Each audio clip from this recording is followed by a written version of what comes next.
Hey everyone, this is going to be the third systems engineering EAT. So this is the last of the systems engineering series. And so we will get started.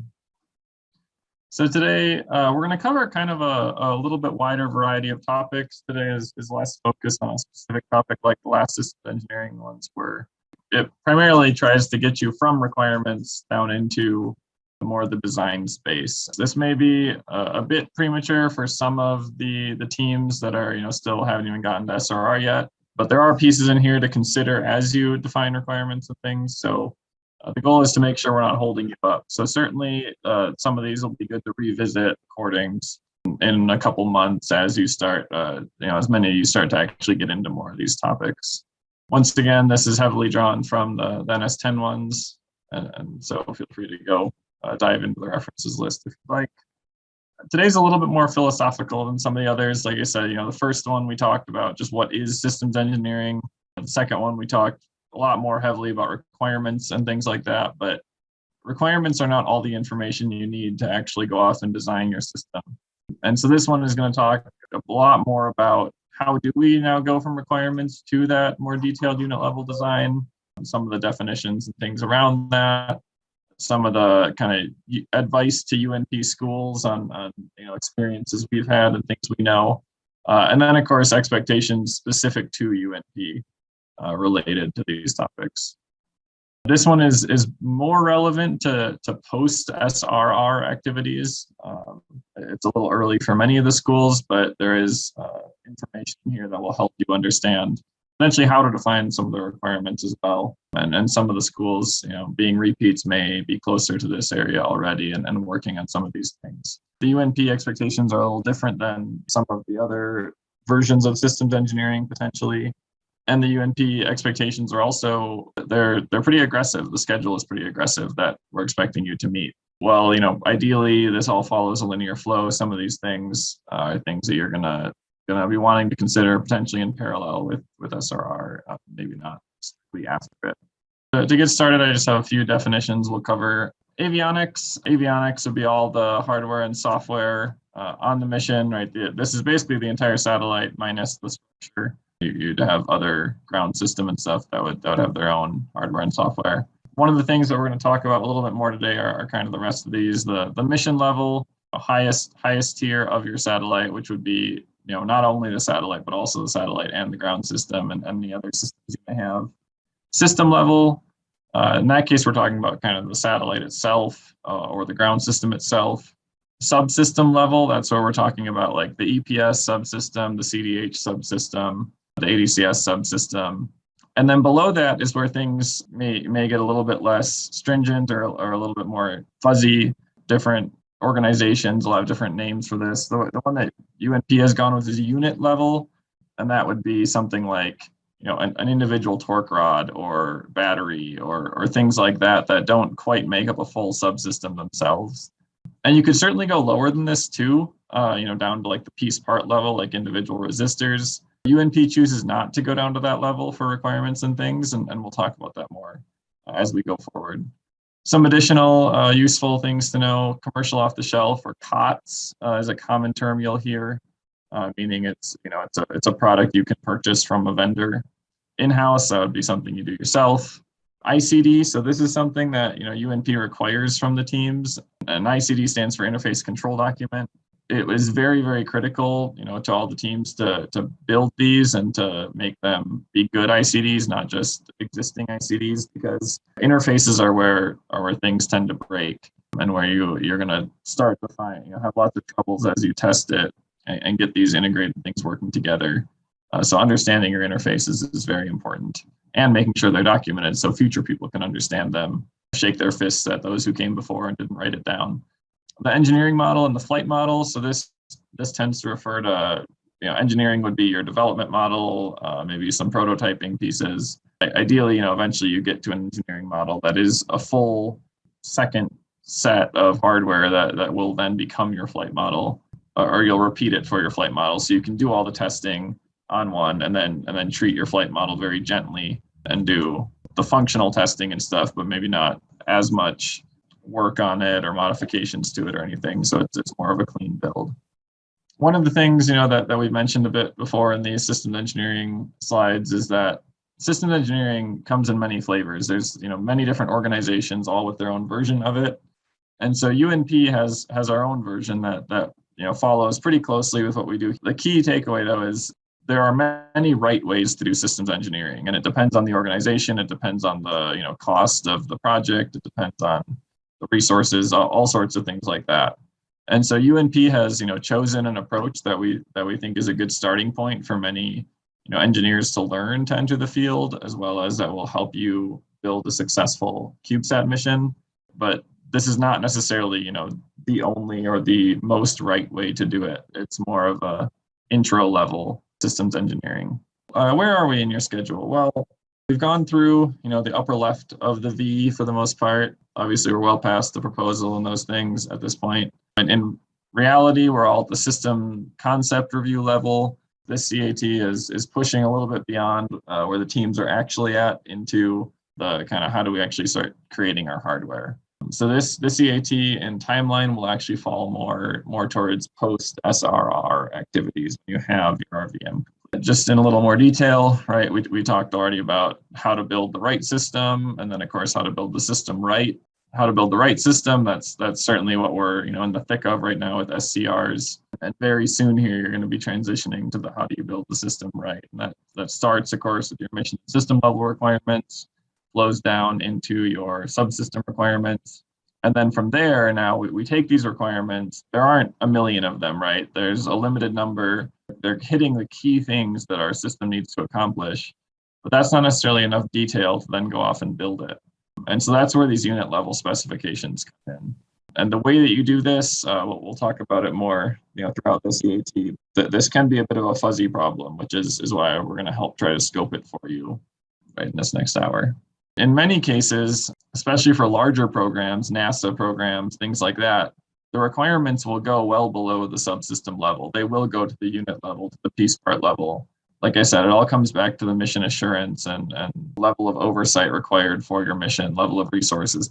In university missions, we recognize that we're in CubeSat land, we can usually move faster, take a few more risks, especially as university missions, right? We don't want you to get bogged down in the documentation and all the tracking and everything that goes into this, because it really will slow you down if you have to do all these detailed requirements and tracking everything at that level. Within the goals of education and the realities of CubeSats and universities, UNP has decided to cut off where we actually derive these requirements to down to just the subsystem level. You're going to need more detail beyond that. You're going to have to understand more detail beyond that to actually get down into specifying what units you need and what parts you need.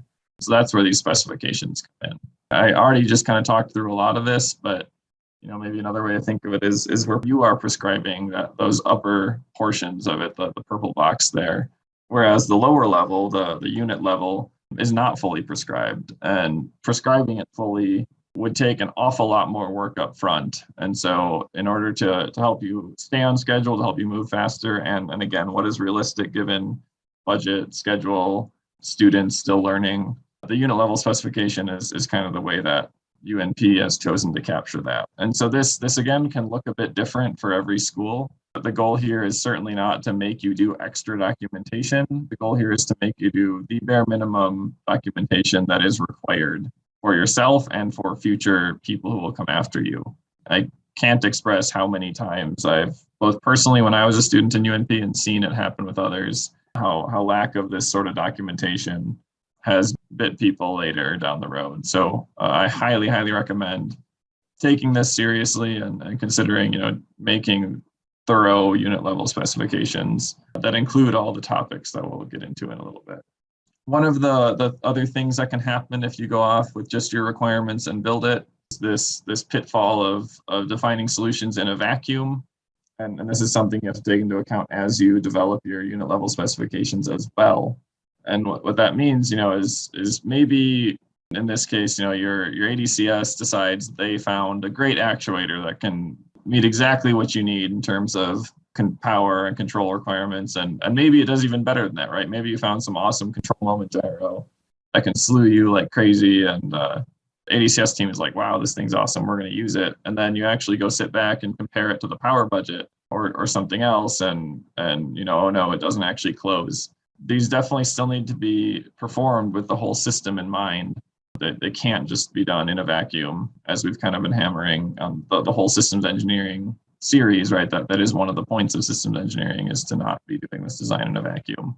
Within requirements, we also talked about gold plating requirements or the good idea fairy, which also both kind of tie into this idea of going above and beyond. Sounds really cool to us engineers, but in reality, going above and beyond the bare minimum is likely going to just cause problems down the road. This concept of pushing back on that, right? Don't just accept that you now have to work around whatever someone thought up was the best idea. Your job as a systems engineer is to push back on conflicts and make sure that your system will work as a whole. Those larger programs that we've talked about a bit, the NASA level ones, once you get below the requirements, you have to understand the trade space to go out and understand what the best options are for you. And so we certainly expect that you will go out and perform trade studies, especially at the subsystem level, maybe at the unit level, that you'll be going out and you'll be looking at what's on the market, maybe even doing some formal weighing, especially at the subsystem level. These larger missions, right, you might get into more advanced or more detailed analyses, like these the Pew matrices, the utility theory. A lot of that is a bit unnecessary within UNP. The other thing you'll see in UNP is you're operating in a bit of a constraint-based environment in terms of what is available to small satellites from commercial off-the-shelf parts and other things like that. So finding the ideal solution may not happen, but finding one that works well enough is key.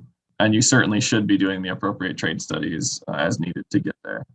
I'll highlight the red text here, understanding those constraints and the requirements as well, and making swift, informed decisions. So, don't wait around on these things. The schedule that we're impressing on you is pretty aggressive. So if you're waiting around to make those decisions, it may come back to bite you. And that's even, more concerning right now, as everyone knows, that the chip shortages and things like that. Lead times have been growing. You definitely want to be looking towards lead times and making sure you're going to get what you need in time to complete the process. I've been talking about how the requirements are going to flow down into these specifications. Certainly the specification will include a lot of detail from the requirements. It actually should include all the requirements and kind of where they came from and why they matter. But it also will include additional information necessary for the design, fabrication, verification. Things like ICDs, the information in ICDs, all sorts of things like that. So, like, again, the highlighted text, right? Specifications are your tool to translate those requirements into the design, the build, integration, and test of avionics. And on top of that, right, documenting this for the students who come after you is very critical, so that they understand why you did things the way you did and the full detail of that, not just the requirement that leads them to wonder where the rest of the design came from. There's a lot of information, in the user's guide on avionics development and what we expect from you. This is just, again, kind of pounding that, the hammering on the only develop something good enough for what you need to do, right? Or find something COTS that does what you need to do, and don't go too far above and beyond. Because it could result in a lot of extra resources, time, schedule, things you can't afford.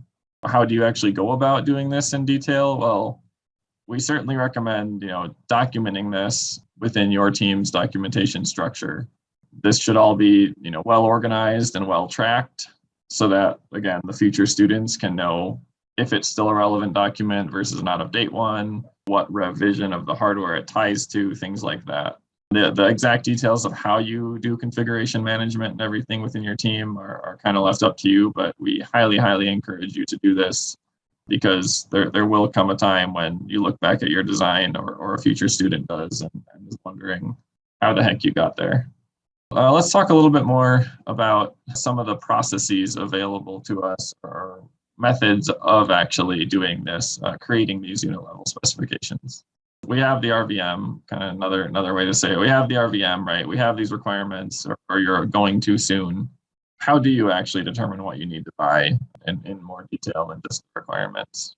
One of the first things we need to remember is that this is not a linear system, right? The V was kind of the intro level, here's what systems engineering kind of sort of looks like, but in reality, there's a lot of cycling that happens, as we showed with the NASA diagrams and others.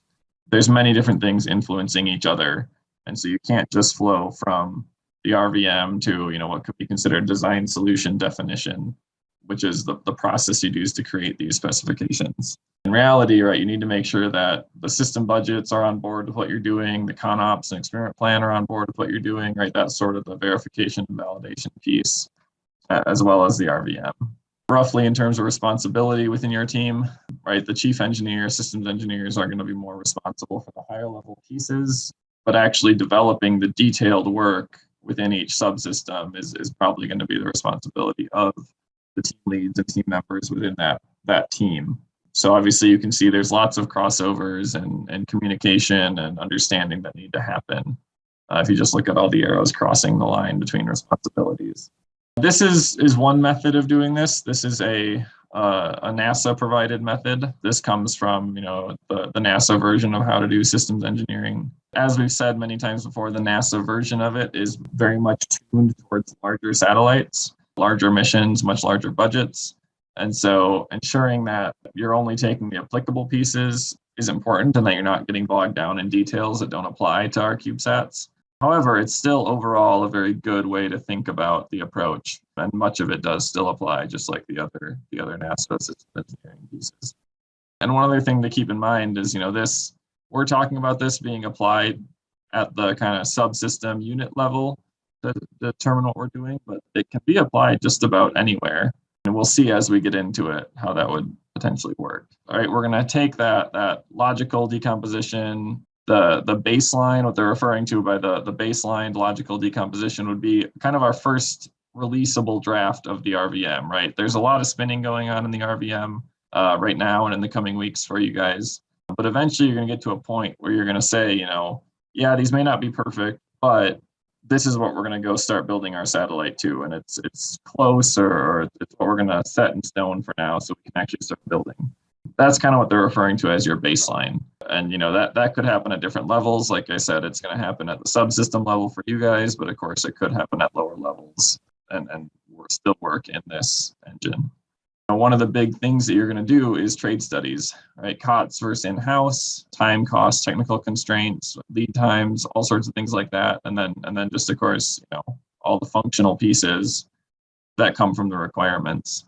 That is going to kind of take up a few of these different boxes, but you can see, define alternative design solutions. In the case of COTS, that might just be going out and searching online to find all the products that look like they may meet what this is, and then analyze, look into kind of, are the details there, do they actually meet what you need, and then of course come up with a way to weigh them against each other, taking into account the things that matter to your team, like time, cost, technical constraints, to determine the one that you think is going to be best. A couple other pieces, slides we'll bring up on trade studies. Some of this presentation is a bit text heavy, so certainly some of it's just provided as reference for you to go back and look at it. But when you're doing a trade study, you want to collect and document, why you did what you did. And again, this comes back to students in the future looking back at the choices you made and wondering why you made them with the information you had at the time. There's lots of things you could include in them, but again, cost, schedule, feasibility. What you could end up doing is, as you get closer to a solution, there may be some that you can, in a higher level trade study, throw out a bunch of choices, and then you get into a more detailed trade study where you're actually doing more detailed analysis, like power budgets, link budgets, whatever relevant budgets might be. That's kind of what he's saying, often requires research, modeling, and programmatic evaluation to understand which one is going to be best. Your system budget's certainly an important one, right? Physics-based models and the trade study, should include all these things and any others that are relevant to you. So back to our diagram. Once we get past the trade study, we've selected the best design solution. Well, then we want to actually generate that full design description. And so, the trade study and all those things, don't forget that what I just talked to was kind of more the commercial off the shelf piece. Certainly in-house build is also an option. And so in some cases that might be the best option. In some cases that might be a really bad option depending on the system and your expertise. So that's another thing that should be weighed in the trade study area. Once we get down to, actually determining what our solution is, we want to develop these unit level specifications. And so in the case of an in-house build, like you're gonna include all the detail, right? All the block diagrams and blah, blah, blah. In the case of something that you purchased, you're still gonna want to include a bunch of detail around it. Maybe you don't have access to everything. Maybe it's a bit more of a black box, but you still want to ensure you capture the interfaces, like the interface control document pieces, what it does, how it does it, any detail you can, so that, again, you understand how this thing works and can carry that forward to future generations. And one of the things that you may find on this too is that commercial, off-the-shelf parts don't always have good ICDs. If you ever start working with these COTS parts and you find issues, things you don't know, questions you have for the manufacturer, things like that. Those are all good things to keep in mind when you go to write your own ICDs or your specifications, so you can fill in those gaps for those who come after you. After we get that specification, we want to make sure that that's going to work. And so in this case, you're not doing like a complete formal verification, but you do want to make sure that at the high level, this is going to do what you expect it to do. So some of those basic interface checks, turning it on, maybe making sure the basics work. Because again, the documentation you got up front may not actually be representative of what it looks like. It's frequently not perfect. So making sure that what you got will actually work is very important. And of course, there could be a lot of cycling on here, right?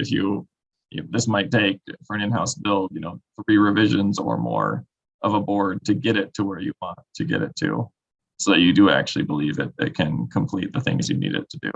Not only do you want to make sure it's working as its subsystem, but of course that it still works in the context of the greater system. This model or this approach can be applied to a variety of different levels. So some of it, like I said, doesn't perfectly apply to the UNP process, but effectively you're verifying it works for you, for your subsystem, and also verifying it works for everyone else, at a kind of initial step level. Now you want to go figure out, how you can actually build this thing. If we look at the left side of the branch here, it asks if an enabling product exists. So that would be the COTS solution. And if it does, well, then you skip over to the implementation. If it doesn't, then maybe you have to actually develop that product. If you don't need a lower level product, then again, you could skip the implementation process, or maybe you go down another tier. For the most part, you're going to be cutting this off at the subsystem level, but there are certainly cases in UNP where maybe you're just buying reaction wheels instead of the full ADCS. So this does apply in more niche cases to UNP. Document, I've been kind of hammering on this a lot recently, throughout this presentation, that documentation is very, very important. Even if you understand what you're doing, right? Making sure that the person who you're going to train in, the person after them, and the person after them understand is very, very critical. And I can't say how many schools I've seen suffer from lack of complete documentation. And then of course we get to go build it, right? The fun part, where we actually are making our CAD, designing PCBs, coding, all those fun things.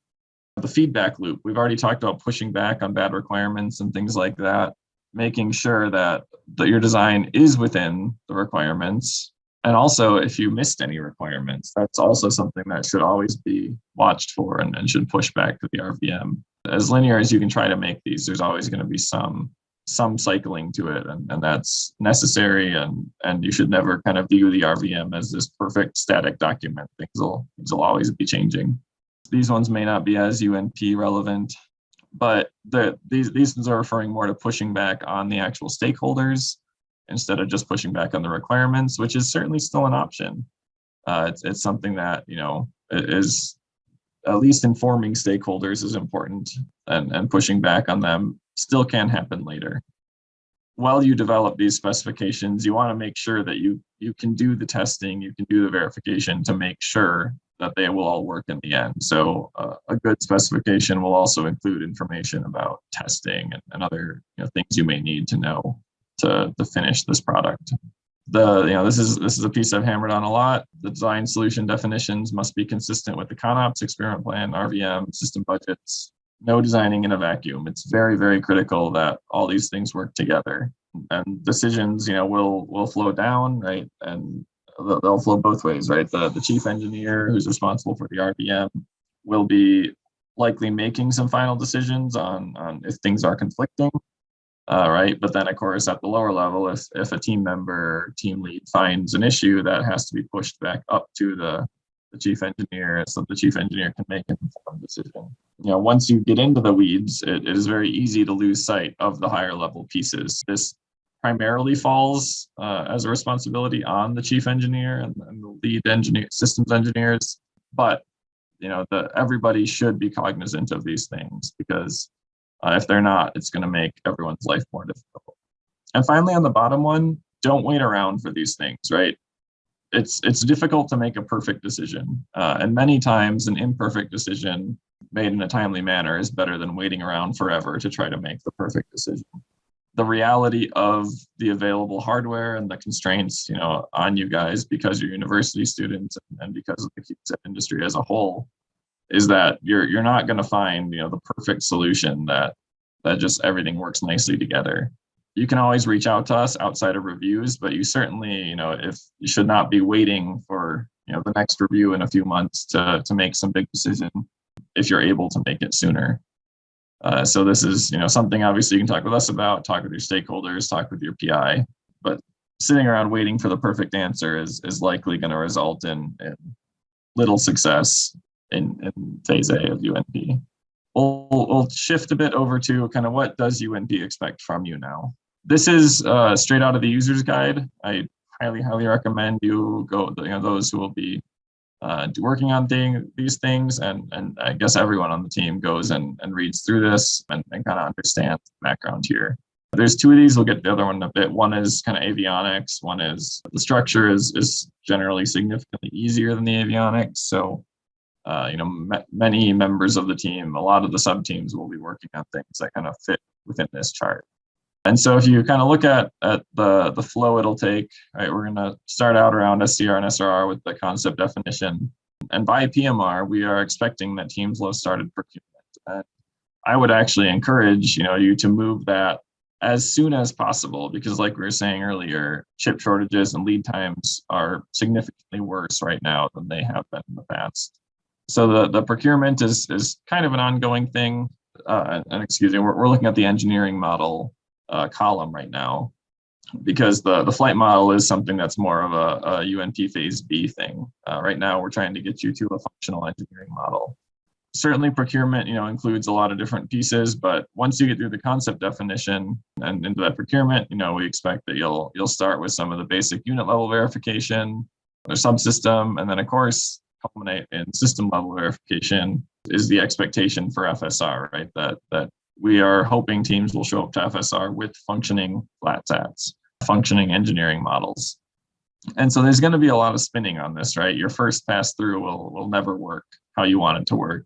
You'll be redesigning things at various levels, reintegrating them, retesting them. The kind of key takeaway from this is don't wait around, get started on this as soon as possible, because you won't really know how your thing is going to behave and what it's going to do until you actually start playing with it. The table more on the right, there's a lot more detail in the user guide. This table's in the user guide, and it's giving more guidance on where we expect you to be and some of the things that you should be documenting and knowing along the way. The flight model, of course, like I said, that's more of a phase B thing. It follows a similar path, but it probably won't be quite the same path, because at that point you should have a functional engineering model that you can, for the most part, copy and then just go retest it. So it's a little bit different there. And there will be an EAT that is kind of a deep dive into this whole process. So I won't spend any more time on it today. Software, this is a big one. Software is something that we regularly see student teams struggling to move along on fast enough. don't wait around on this. Start your software as soon as possible and work on it aggressively, recruit aggressively with people who can do software. We very frequently see teams showing up with a structure and things, and showing it off like, we have this cool structure. It doesn't look cool. And it's like, yeah, it looks cool, but can it do anything? All too frequently, the answer is no, it can't really do anything. Definitely encourage you to be as aggressive as you can about getting your software done. Even if you can get ahead of the UNP schedule, that's great. And so in red is just the kind of highlighted things from the user's guide to go consider. And this table, these expectations are also laid out in the user's guide with kind of where we expect you to be at each review. A quick note on COTS Avionics. I've hinted at this a little bit already, but the reality of the CubeSat parts world is that it is still a maturing industry. It's not a completely mature or developed industry. And so what that means is if you go buy a ADCS or something, or a radio, it's not quite like buying a cell phone where you take it out of the box and everything just works. It's more like you take it out of the box and hopefully it turns on, and then you go poke and prod and test it, and it sort of does what they told you it would do. And then they never gave you any documentation to begin with, and so you have to go pester them for documentation, and maybe that's wrong too. Certainly some companies are better than others. Certainly in general, I think it's getting better because the industry is slowly maturing. But at the end of the day, remember that this is not a mature industry, and you need to be cognizant of that, and don't take the manufacturer's words. Well, always take their words with a grain of salt, and do your own testing and verification to make sure that what you got will actually work. Of course, with in-house design, that also can be challenging, and so it's also something you're going to need to make sure that what you designed in-house also works, and fill out those ICDs thoroughly, so that at the end of the day, the team understands what's going on here and can carry that to future students. There is a chart here for the structures development as well. This one is a bit more simple, and so I won't spend time on it. The recommendation here is that all team members should go read chapter 2 of the user's guide. It's a longer chapter, but it goes through a ton of detail. Some of it, things we talked about today, and provides guidance on how do you actually, develop the satellite, build the satellite. So that's all I have for you today. Hopefully this is helpful. I know it wasn't, quite as concrete. I had a few different topics we covered, but yeah, I will take any questions.